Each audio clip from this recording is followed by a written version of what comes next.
In nomine Patris et Filii et Spiritus Sancti. Amén. Bueno, chicos, vamos a continuar con el Evangelio de San Marcos.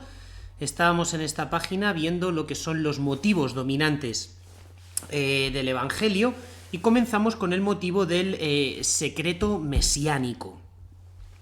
A continuación, ya os expliqué cómo había que entenderlo. A continuación, vamos a captar un poquito una distinción que es fundamental en San Marcos. La pongo aquí en inglés, parece muy exótico esto de las cosas escritas en inglés, pero es porque a veces, bueno, pues con una palabrita se explica muy bien lo que se pretende decir. Y es la distinción entre insiders y outsiders. Insider es el que está dentro, outsider el que está cerca. Bueno, ambos polos crean un juego que dinamiza todo el Evangelio. La separación se establece en el capítulo 3, al inicio del 3 y a lo largo del 4.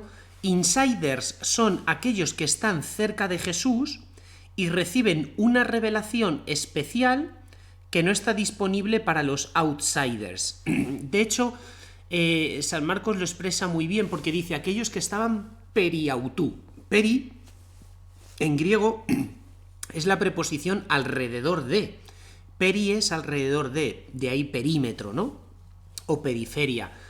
Entonces, periautú son aquellos que están alrededor de él, alrededor de Jesús. Se trata de los discípulos, de aquellos que están con él. También está esta expresión, estar con él. O también en el Evangelio de Marcos, su verdadera familia. El resultado es que reciben una enseñanza más profunda acerca de los misterios del reino y son invitados a seguir a Jesús, como el ciego Bartimeo. Por otra parte, están otra categoría, los outsiders, y esto vais a ver que se da mucho en el Evangelio, que son bien curiosos, que en principio no tienen por qué ser malos, los no creyentes, los que no creen en Cristo, y luego un pasito más aquellos que les son hostiles. Mientras que los cercanos reciben el significado último de las parábolas gracias a una enseñanza especial de Jesús, aquellos que están fuera no se enteran de nada, o sea, simplemente reciben palabras oscuras, ¿no? Hasta el punto de que hay gente que se burla de Jesús y otros, bueno, pues directamente son hostiles y buscan destruirlos. Esto es importante porque vamos a ver que San Marcos desarrolla mucho la teología del discipulado, con lo cual prácticamente el objetivo retórico del Evangelio es, aparte de desvelar la misión de Jesús y quién es él, su identidad, que pases de ser un outsider a convertirte en un insider. Por otro lado, hay en San Marcos un contraste entre el miedo y la fe. A ver, el miedo en la Sagrada Escritura hay que ver qué tipo de miedo es. El nombre tiene apellidos en la Biblia. Y hay un miedo que es bueno, porque nace de un temor reverencial ante Dios, lo cual nosotros podríamos denominar respeto. Por tanto, hay textos de la Sagrada Escritura donde el miedo no representa una actitud mala, sino que va muy ligado a la virtud de la piedad. Sin embargo, en el Evangelio de San Marcos, el miedo es malo, porque denota falta de fe. San Marcos es famoso porque estructura el Evangelio de una forma muy curiosa, y es que en la segunda parte del Evangelio hay 3 anuncios sobre la pasión, los 3 anuncios de Jesús sobre la pasión. Pero en la primera parte hay 3 travesías en barca del lago. Entonces, durante esas 3 travesías en barca se desatan 3 tempestades violentas, y en esas tempestades los discípulos tienen miedo, que suele ser el miedo la manifestación sensible de una falta de fe. Bueno, la diferencia entre insiders y outsiders se concreta en el contraste entre el miedo y la fe. La fe, implica el denuedo por convertirte en un insider por medio de un acercamiento a Jesús, incluso en situaciones de humana desesperanza. De ahí que San Marcos nos cuente 3 travesías en barca del lago con tempestades. En Marcos, por tanto, el miedo es enemigo de la fe. Quien tiene miedo, en el fondo, se convierte en un outsider, porque no sabes que estás con Cristo, que es el Hijo de Dios, y a su lado nada te puede pasar. Por tanto, el miedo denota una falta de fe en la identidad de Jesús, con quién estás con él, ¿no? El ejemplo más claro, ya lo veremos, es la primera escena en barca. Vamos ahora a ver de qué forma articular el Evangelio. La propuesta clásica pues es la propuesta que más convence, incluso hoy día, porque, bueno, hoy día que estamos en la época del revisionismo, todo hay que revisarlo, pero vemos que la articulación retórica del Evangelio pues es muy sencilla y muy clara. La obra comienza con un sumario, que a modo de tesis inicial anuncia ya el esquema que va a tener todo el Evangelio. Porque de hecho el Evangelio comienza así, dice: comienzo del Evangelio de Jesucristo, Hijo de Dios. Ese es el primer versículo. Es curioso porque San Marcos llama a su obra Evangelio, Evangelion, mientras que, si recordáis, Mateo, ¿cómo llama al documento que él está escribiendo? No le llama Evangelio, eso se lo llamamos nosotros, Evangelio según San Mateo. San Mateo lo llama Biblos Geneseos, Jesucristo, libro del origen de la generación, podríamos decir, de Jesucristo. Bueno, pues la obra comienza con este sumario, ¿no? Comienzo del Evangelio de Jesucristo, Hijo de Dios. Fijaos que os he subrayado la palabra Cristo, no Jesús, sino Cristo, y el título Hijo de Dios. Porque el Evangelio va a dividirse en dos partes. O sea, en una primera se va a mostrar que Jesús es el Cristo, o lo que es lo mismo, que Jesús es el Mesías. Por lo tanto, la primera parte del Evangelio, hasta el capítulo 8, va a ir dedicada a demostrar que Jesucristo es el Mesías esperado. Y la segunda parte, del capítulo 8 al capítulo 16, va a ir dedicada a mostrar la filiación divina de Jesús. O sea, que Jesús es Hijo de Dios. De hecho, la palabra Mesías, Cristo, no aparece hasta la confesión de fe de Pedro 8. Se dice al inicio del Evangelio, Cristo, y luego solo aparecerá como confesión de fe de la mesianidad de Jesús en el capítulo 8. Mientras que el centurión, en el capítulo 15, al final del Evangelio, ¿cómo lo va a proclamar a Jesús? Jesús es Hijo de Dios, ¿no? Entonces, aquí se os explica cuál es la estructura del Evangelio. Si os pregunto en el examen, ¿cuál es la estructura del Evangelio de San Marcos? Tú di. De acuerdo con el primer versículo, el Evangelio se divide en dos partes. La primera, hasta el capítulo 8, hasta la confesión de fe de San Pedro en Cesarea de Filipo. Se pretende decir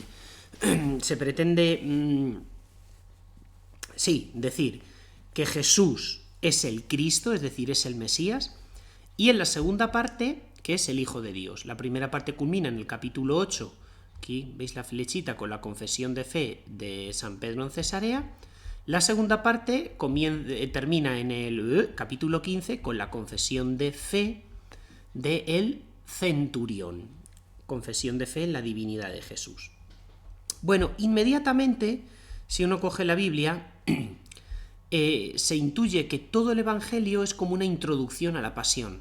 Porque la pasión de San Marcos, el Evangelio es muy cortito, ¿verdad? Es el más cortito de todos. Pero la pasión de San Marcos abarca del capítulo 11 al capítulo 15.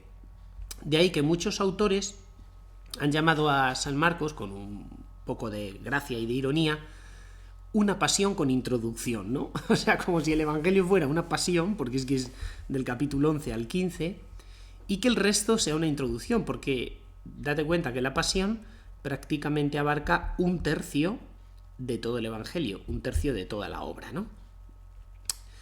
Es importante la escena del juicio de Jesús ante el Sanedrín por la pregunta del sumo sacerdote, porque el título que confiesa Pedro en el capítulo 8 y el título que confesará el centurión en el capítulo 15, en la pregunta del sumo sacerdote durante la pasión, se funde en un único. Igual que en el versículo primero se ponían los dos títulos juntos, Cristo, Mesías e Hijo de Dios.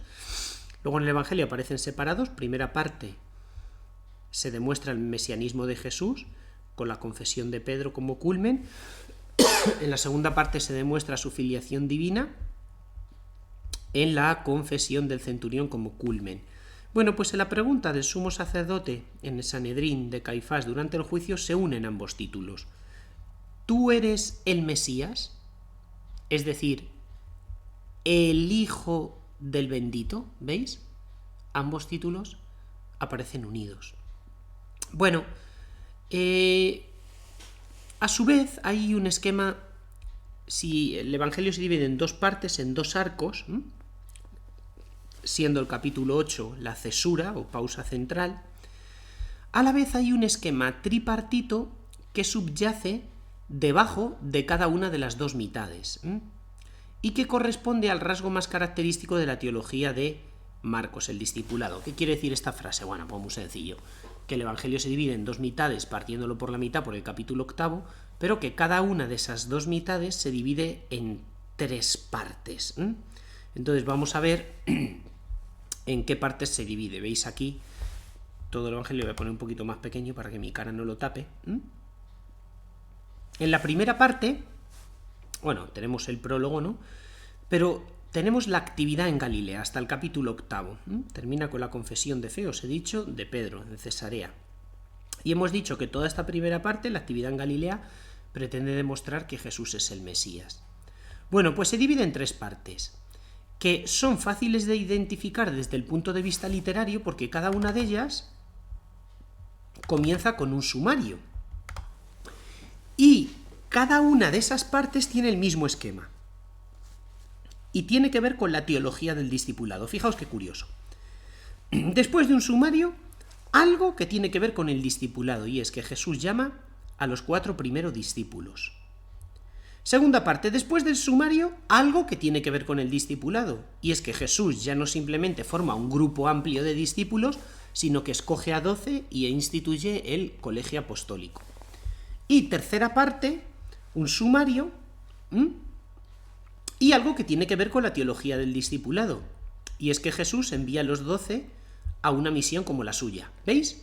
La primera parte del Evangelio se subdivide a su vez en tres partes, igual que la segunda se subdividirá en otras tres partes, y cada una de ellas está seguida con un sumario, con algo que tiene que ver con la teología del discipulado, como es llamamiento de los primeros discípulos, constitución del colegio apostólico y misión del colegio apostólico.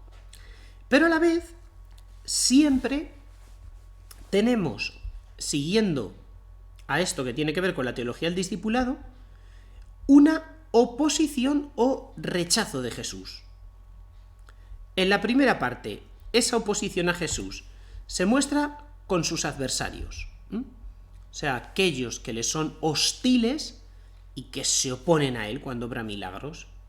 Pero cuidado, porque la oposición a Jesús en esta segunda parte no viene ya de los adversarios, viene de sus propios paisanos, lo cual es todavía muchísimo más dramático. O sea, veis, hay como una especie de oposición creciente a Jesús. En primer lugar, sus adversarios, cosa que es lógica, claro, los adversarios pues no te pueden ni ver.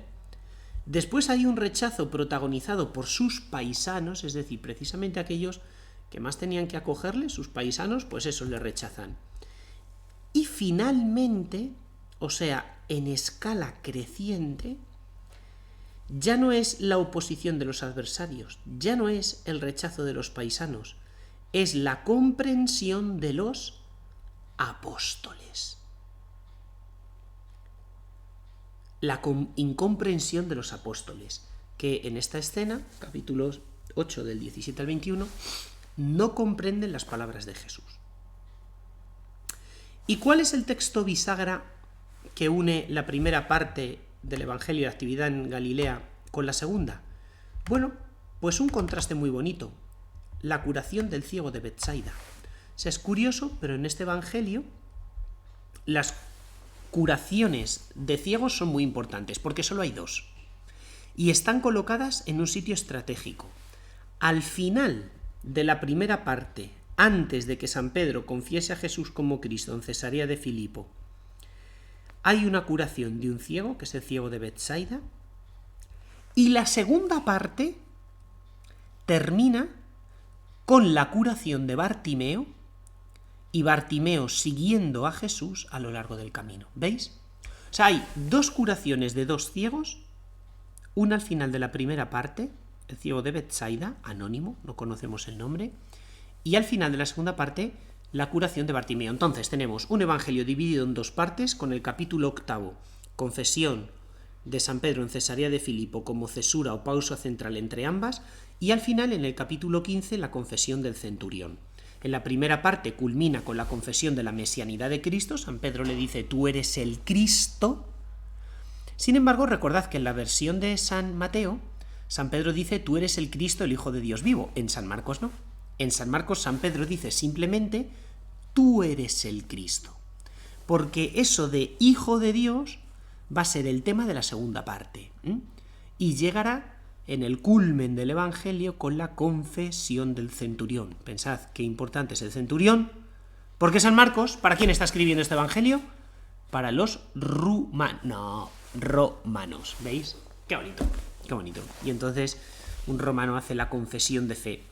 Y luego veis que la primera parte, pues como os he dicho, no os canso más, se divide en tres partes a su vez, y cada una de las tres partes tiene un esquema tripartito sumario, algo que tiene que ver con la teología del discipulado, llamar a los discípulos, constitución de los 12 o misión de los 12, y finalmente oposición a Jesús, bien por parte de sus adversarios, bien el rechazo de sus paisanos, finalmente la más dura, la incomprensión de los discípulos, porque ya sabéis que aquellos pecados que más duelen al corazón de Cristo, pues son los pecados cometidos por sus amigos, por aquellos que, pues en teoría, le deberíamos ser más cercanos. Bueno, los temas fundamentales de la primera parte de del Evangelio son dos: la identidad de Jesús y el discipulado. Vamos a tratar primero la identidad de Jesús y después la teología del discipulado. Bueno, la identidad de Jesús. A lo largo de la primera parte de Marcos, la pregunta esencial a la que se busca respuesta es: ¿cuál es la identidad de Jesús? De nuevo, Kingsbury, que nos acompañaba en Mateo, tiene un libro que se llama Conflict in Mark, o sea, conflicto en Marcos. Bueno, en Marcos 1.1 se nos indicaba que Jesús era Cristo y era Hijo de Dios. En la escena del bautismo se confirma este dato, y en diversas ocasiones, esto es muy propio de San Marcos, en diversas ocasiones los personajes se preguntan por la identidad de Jesús. Por ejemplo, la gente en Cafarnaún, cuando Jesús obra el primer milagro, que dice: ¿qué es esto? Una enseñanza nueva, kainé didajé es enseñanza, con autoridad. Ti estintuto, didajé kainé katexusian. Entonces, didajé kainé, enseñanza nueva, con autoridad. O sea, el asombro de la gente se produce ante dos cosas. No simplemente ante el exorcismo que Jesús acaba de realizar, el primer milagro, sino también ante la autoridad de su enseñanza. O sea, la gente reacciona preguntándose por la identidad de Cristo, no solamente cuando ve sus obras, también cuando escucha sus palabras. Esto es impresionante, porque recordad cómo la de Iberbun decía que Dios se manifiesta, chicos, en obras y palabras. Y no simplemente en las obras, los relatos impresionantes de naturaleza, de calmar la tempestad, despiertan por la curiosidad, ¿no? Por la pregunta, por la identidad de Jesús, sino también, aparte de las obras, las palabras. Bueno, los escribas, ¿no? Ellos también se preguntan, dice: ¿por qué este habla así? Está blasfemando. El hecho de que solo Dios pueda perdonar los pecados les empuja a cuestionarse quién sea Jesús, que va perdonando pecados como si fuera Dios. O sea, veis, primero gente común, luego enemigos, escribas, y luego discípulos. Pero todo el mundo se pregunta por su identidad. Dicen los discípulos: entonces, ¿quién es este? Tísara jutos estin. Ante la tempestad calmada, se interrogan por el poder de Cristo, la identidad de Cristo, a quien obedecen los vientos y las aguas. También sus propios paisanos, que dicen: ¿no es este el carpintero, el hijo de María? Finalmente, Marcos presenta una encuesta acerca de las opiniones públicas que giran en torno a Jesús, en Marcos 6, del 14 al 16. Bueno, el resultado de esta primera parte me gustaría indicar que es parcial. Parcial. Una revelación aún parcial de la identidad de Jesús. Porque esta revelación culmina en el capítulo 8, como ya os he dicho, la confesión de Pedro, la confesión de fe de Pedro en Cesarea de Filipo, que es un capítulo bisagra. O sea, a diferencia de Mateo, San Pedro no dice este es el Cristo, el Hijo de Dios vivo, sino que dice solo este es el Cristo. ¿Por qué? Porque en esta primera parte se pretende desvelar al 50% la identidad de Jesús. Jesús como Mesías. Pero todavía tenemos que profundizar acerca de cuál es la naturaleza de ese mesianismo, que en la segunda parte va a aparecer de dos formas. O sea, Jesús es el Mesías, pero esa confesión de fe de San Pedro es verdadera, pero insuficiente para Marcos. Porque Jesús no es solo el Mesías, Jesús es el Mesías, Hijo de Dios, por tanto, punto número 1, Hijo de Dios, y punto número 2, Jesús no es solamente el Mesías, Hijo de Dios, sino que su mesianismo es un mesianismo sufriente, al estilo del siervo sufriente. De tal manera que igual que en la primera parte había 3 partes más, ¿lo veis? En la primera parte se dividía en 3 partes más. La segunda parte, para demostrar que Jesús es el Mesías, pero que su mesianismo es un mesianismo de corte sufriente, se va a dividir ¿en qué? En 3 anuncios sobre la pasión. Muy bien, ¿veis? Qué bonito. ¿Veis cómo encaja? Para que luego digan que Marcos no es un evangelista profundo, que San Juan es profundo, pero Marcos no, el hombre no sabía muy bien qué escribir o cómo escribir, para nada, ¿no? Bueno, respecto a la teología del discipulado, ya os he dicho cómo hay 3 sumarios, siguiendo siempre 3 noticias sobre el discipulado relacionadas con el grupo de los 12, y luego después se ve la oposición de un creciente rechazo a Jesús, ¿no? La oposición comienza de forma periférica con sus adversarios, y la causa, la patología que tienen los adversarios, es el endurecimiento del corazón, ¿no? Endurecimiento del corazón. Aquí aparece el verbo porró, que el verbo porró es el verbo endurecer, porroseites cardias autú. Ya sabéis que el endurecimiento del corazón, lo vimos en San Mateo, es el pecado más grave de todo el Antiguo Testamento. No la idolatría, el pecado más grave que denuncian los profetas es porque la idolatría Dios la puede perdonar, o sea, la idolatría se puede perdonar, pero el pecado más grave que denuncian los profetas es, oye, vosotros que sois un pueblo de dura cerviz, porque ¿qué es la dura cerviz? Que ni si la impenitencia es el pecado contra el Espíritu Santo, o sea, que tienes la cabeza dura y no te arrepientes, o sea, incluso la idolatría Dios la puede perdonar, pero necesita de tu arrepentimiento. Bueno, entonces, la oposición comienza de forma periférica por sus adversarios, después continúa por sus paisanos de Nazaret, que lo rechazan, dicen no pudo hacer allí ningún prodigio fuera de curar a unos pocos enfermos imponiéndoles las manos. Y estaba sorprendido de su falta de fe. O sea, si la causa primera de oposición eran sus adversarios y la patología era el corazón endurecido, ahora la patología es la falta de fe. La pistis es la fe, apistian. Sabéis que el a en griego es el conocido como alfa privativa, ¿no? Apistian, es decir, la falta de fe. Finalmente, la incomprensión alcanza al grupo más íntimo, y este es el pecado más gordo, ¿no? El de los apóstoles. Anteriormente, estos no habían entendido las palabras de Jesús en el capítulo 4, porque en el capítulo 4 Jesús da, de las pocas enseñanzas que hay en Marcos, ya lo vimos, el capítulo 4 es un capítulo destinado a un discurso en parábolas, el sermón de las parábolas. Bueno, es verdad que en el capítulo 4 no habían entendido las palabras de Jesús, pero ahora en el capítulo 8 damos un paso más, porque no solo no entienden las palabras de Jesús, sino que ahora tampoco entienden las obras, lo que Jesús hace. ¿Y cuál es la patología? O sea, tú ves a uno que tiene fiebre, a ver, ¿por qué tiene fiebre? ¿Será constipado? ¿Será gripe? ¿Será coronavirus? ¿Cuál es la patología, no? La razón última de esta incomprensión es que su corazón estaba embotado o endurecido. ¿Tenéis embotado vuestro corazón? Lo tenéis tanto en el capítulo 6 como en el capítulo 8.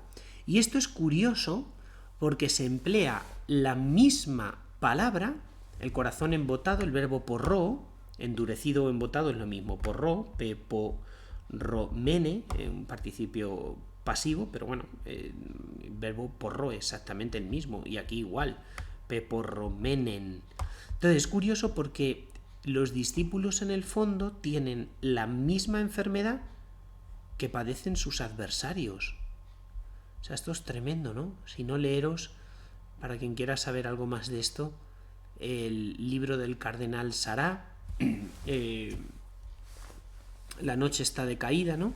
O atardece ya, no sé cómo se llama, es que me lo leí en inglés, The night is far spent. Bueno, esa frase que Jesús le dice a los de Maús, y que se lea la introducción, en la cual el cardenal Sará habla de los pecados de la Iglesia, de los pecados de las almas consagradas, con tantos escándalos como ha habido, ¿no? Pues hace una preciosa correlación entre este punto y qué significa esto.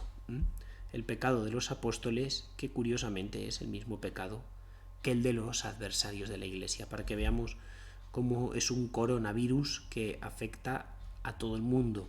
Y una lección muy bonita que da Marcos, que no la mera cercanía física con Jesús, si no hay una comunión espiritual, transforma el corazón, porque en el fondo es terrible, ¿no? Pero es decir, que el corazón de los apóstoles tiene la misma enfermedad que el corazón de sus adversarios. Esto es terrible. Bueno, respecto al seguimiento de Jesús, a pesar de el cuadro general de confrontación con que concluye cada una de las partes, hay algo muy bonito que a mí me gusta del Evangelio este de San Marcos, y es que aparecen como pequeños rayos de luz, ¿no? Que son producto de algunas figuras que aparecen en la narrativa, figuras menores que no son muy importantes, son muy discretitas, pero que son como pequeños chispazos de luz que te hacen de alguna forma recobrar esperanza y darte cuenta de que no está todo perdido, a pesar de que los apóstoles tampoco entiendan a Jesús. Las más importantes de estas figuras, ahora ya lo veremos, es el ciego de Betsaida. Ahora haremos exégesis sobre la curación del ciego de Betsaida, con la cual se cierra la primera parte. La curación del ciego de Betsaida está justo antes de la confesión de fe de San Pedro en Cesarea de Filipo. Pero hay otras cosas, como por ejemplo el geraseno que es librado de un demonio y que desea seguir a Jesús, ¿no? Dice, y los gerasenos empezaron a suplicar a Jesús que se alejase de su territorio, y mientras subía a la barca, el que había estado endemoniado le suplicaba poder quedarse con él. Y ya entendéis por qué es importante la expresión con él. O sea, quería dejar de ser un outsider para convertirse en un insider, para entrar a formar parte de ese núcleo íntimo, ¿no? En efecto, el estar con él era la primera finalidad del grupo de los 12. Porque ¿qué aparece cuando Jesús llama a los 12 en 3:14? Los llamó Gina para Josin, para que estuvieran metautú, para que estuvieran con él. Gina Josin metautú, para que estuvieran con él. Qué tremendo, ¿no? O por ejemplo, la mujer sirio-fenicia, que sí que comprende las palabras del Señor, irónicamente, a pesar de que es una mujer extranjera. Bueno, veis qué interesante, porque por todas partes, ¿no?, va apareciendo como pequeños chispazos de luz, a pesar de que el cuadro general no es nada halagüeño. Bueno, vamos a hacer exégesis un poquito. Uy, qué claro ha quedado esto en los apuntes, ¿no? ¿Lo veis bien vosotros? Queda muy claro. Bueno, sobre la curación del ciego de Betsaida, y para esto os voy a dar una serie de trucos en la exégesis. Como ya os conté cuando hablábamos un poquito de las dinámicas literarias del Evangelio, ningún texto de San Marcos puede leerse aisladamente, porque generalmente los relatos que lo acompañan, bien antes o bien después, esos pasajes juegan un papel fundamental en el conjunto de Marcos para hacer exégesis de un texto, porque Marcos suele intercalar escenas, bien justaponiéndolas, primer método, bien creando un sándwich, bien creando una sincresis, ¿no? Entonces, para hacer una buena exégesis de un texto de Marcos, siempre sitúa el pasaje en la narrativa de todo el Evangelio e interprétalo a la luz de la trama global. O sea, este texto que yo estoy analizando, en qué punto de la trama del Evangelio se encuentra, primero, y luego qué pasaje le precede y a qué pasaje continúa, ¿no? Cuáles son las escenas circunstantes. En muchas ocasiones el texto se encuentra justapuesto o en inclusión con la escena que la antecede o sigue. Eso en primer lugar. Y en segundo, piensa en el valor del texto a nivel diegético dentro del relato y también en sus efectos extradiegéticos respecto al lector que está leyendo. O sea, esto es muy curioso, pero es no simplemente intradiegesis, diegesis en griego significa narración, dentro de la narración qué función desempeña este texto, sino extradiegesis, es decir, fuera de la narración, fuera ya de la narración, qué efecto pretende producir este texto en el lector del Evangelio. Tú date cuenta que el lector del Evangelio, por ejemplo, no se ha vuelto a encontrar con el título Cristo desde el inicio del Evangelio hasta que San Pedro lo pronuncia en el capítulo 8. Porque la confesión de fe de la divinidad de Jesús pretende San Marcos que sea como una especie de conquista del lector, ¿no? Que vaya cayendo en la cuenta y él mismo saque sus propias conclusiones, ¿no? Entonces, en otras palabras, ¿qué mensajes está dirigiendo Marcos al lector que se embarca por primera vez en la lectura de su Evangelio? Bueno, la segunda parte de Marcos reflexiona sobre el discipulado. Y como os he dicho, el Evangelio de San Marcos se encuentra curiosamente enmarcado por dos curaciones de ciegos. O sea, la primera parte se cierra con la curación del ciego de Betsaida, anónimo, no sabemos cómo se llamaba, y la segunda parte del Evangelio se cierra con la curación del ciego Bartimeo en Jericó. Entonces, ambos textos de curación de ciegos son importantes, entre otras cosas porque Jesús no cura a más ciegos en el Evangelio, pero porque estos textos funcionan a modo de bisagra. Por tanto, el hecho, además, de que ni Mateo ni Lucas narren la curación de un ciego en Betsaida, recordad que Betsaida se descubrió en el año 2017, en el verano del 2017, señala que el milagro, esto también es muy curioso, ¿no? Haciendo redaction criticisms o crítica de la redacción, descubrimos que ni Mateo ni Lucas narran la curación de un ciego en Betsaida. Entonces, eso quiere decir que el milagro formaba como parte irrenunciable de la línea teológica que ha escogido Marcos en su Evangelio, ¿no? Y que deriva directamente de la impostación teológica de la predicación petrina, ¿no? Bueno, ¿qué hora es? Que no me quiero pasar. Y 23. Vale, quedan 2 minutos. La siguiente clase vamos a continuar con la exégesis de este texto y pensaremos en la tempestad calmada. Bueno, ir estudiando para el examen. Ya sabéis que en el examen podéis utilizar la Sagrada Escritura, la Biblia, y que también, aparte de la Biblia, en el examen podéis escribir en la Biblia. O sea, a mí no me molesta que escribáis en la Biblia o que subrayéis en la Biblia. Obviamente los apuntes no se pueden pasar, pero todo el trabajo que vaya escrito en vuestra Biblia, yo personalmente considero que es trabajo, o sea, estáis trabajando el texto. Y ahí tendréis esa Biblia que miniada, que valdrá oro el día que seáis sacerdotes y la podáis utilizar. O sea, que escribáis en la Biblia no me parece mal, ¿no? Copiar está prohibido y quien copie lo suspendo, ya lo sabéis. Pero, bueno, subrayar la Biblia no tengo el más mínimo problema. Gloria al Padre y al Hijo y al Espíritu Santo, como era en el principio, ahora y siempre, por los siglos de los siglos. Amén. Ah, no, que quedan 10 minutos todavía. Ah, pues venga, vamos para adentro. Bueno, la finalidad de ambos relatos de curación es semejante, ¿no? Mostrar cómo a través de la recuperación de la vista, Jesús restaura la fe entendida como falta de comprensión. Esto es muy importante, porque ya os he dicho que para San Marcos, precisamente porque maneja mucho la alegoría de los verbos de percepción, la vista es sinónimo de la fe.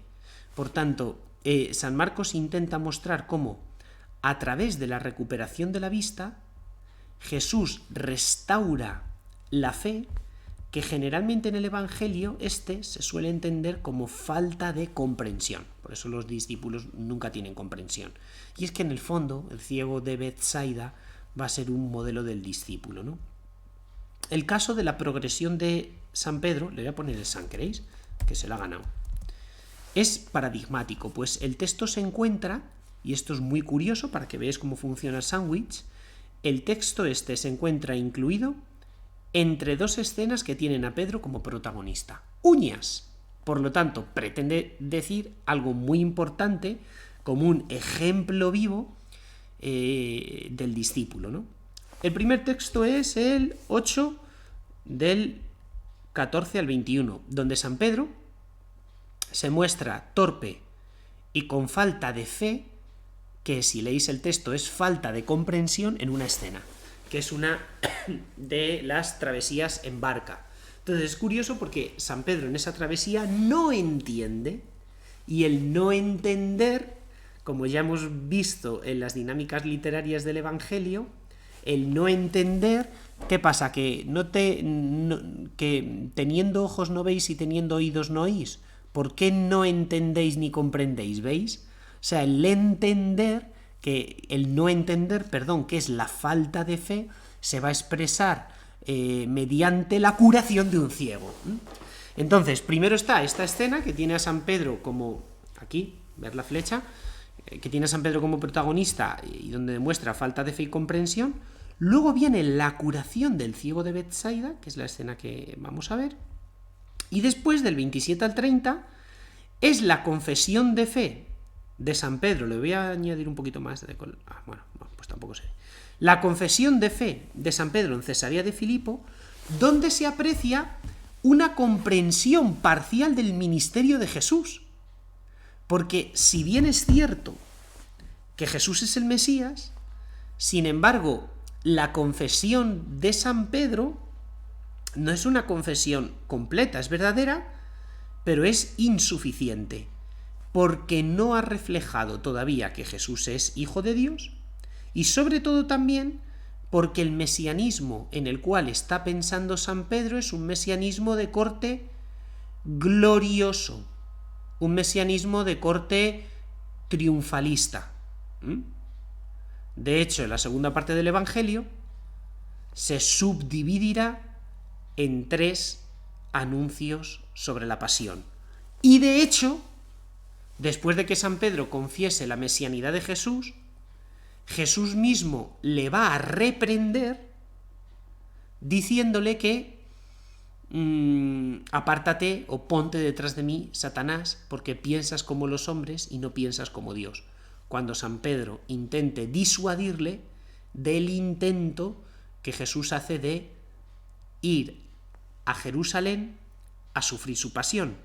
De hecho, el primer anuncio sobre la pasión va a tener lugar justo después de la confesión de fe de San Pedro, como haciendo contrapunto a una visión más triunfalista de Pedro. Bueno, de este esquema, la curación del ciego vemos que cumple una doble función. Desde el punto de vista intradiegético, es decir, dentro de la narración, dentro del relato, el ciego es modelo de Pedro, que en la perícopa posterior, confesará su fe en Jesús como Mesías.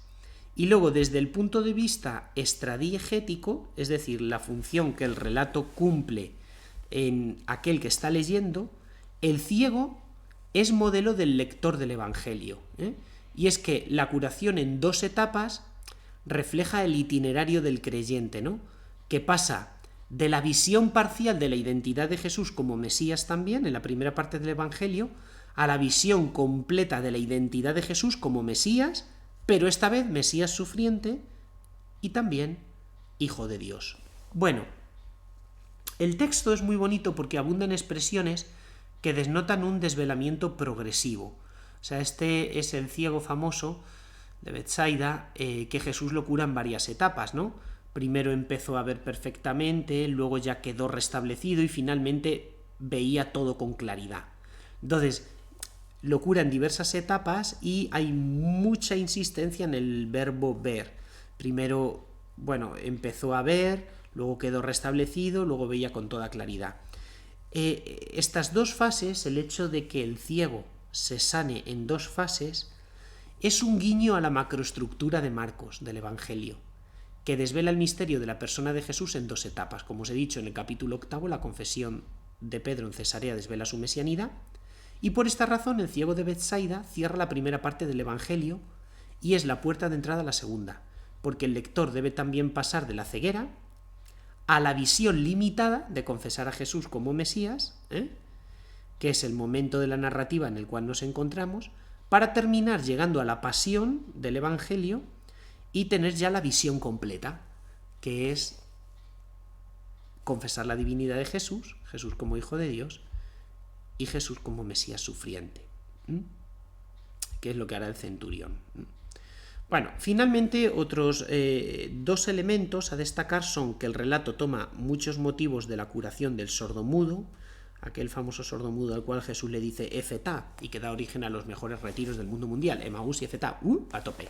Y luego es curioso que el uso de la saliva aparece aquí, también en el Evangelio de San Juan, cuando Jesús cura al ciego en la piscina de Siloé.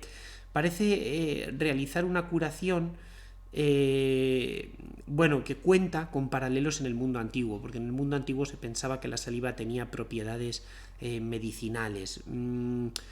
También es verdad que en el caso de la saliva, al menos en San Juan, Jesús hace barro en el suelo con ella, y entonces hay una alusión. Ya os dije que San Marcos no cita, pero sí que alude y establece puentes y ecos con textos del Antiguo Testamento. Hay una alusión a la creación del hombre, que se crea del barro, del suelo también. Entonces Dios realiza en el Evangelio exactamente las mismas acciones que Dios había realizado en el libro del Génesis, como dando a entender que Jesucristo viene a recrear la naturaleza humana o a restaurarla de las consecuencias del pecado. Bueno, finalmente hay un mandato a este ciego de Betsaida de guardar silencio y no revelar la condición mesiánica de Jesús, para no levantar falsas expectativas mesiánicas mundanas. De hecho, se dice en el relato que Jesús cogió de la mano al ciego, qué tierno, qué bonito, lo cogió de la mano y lo sacó fuera de la ciudad. Bueno, ahora sí que sí. Gloria al Padre y al Hijo y al Espíritu Santo, como era en el principio, ahora y siempre, por los siglos de los siglos. Amén.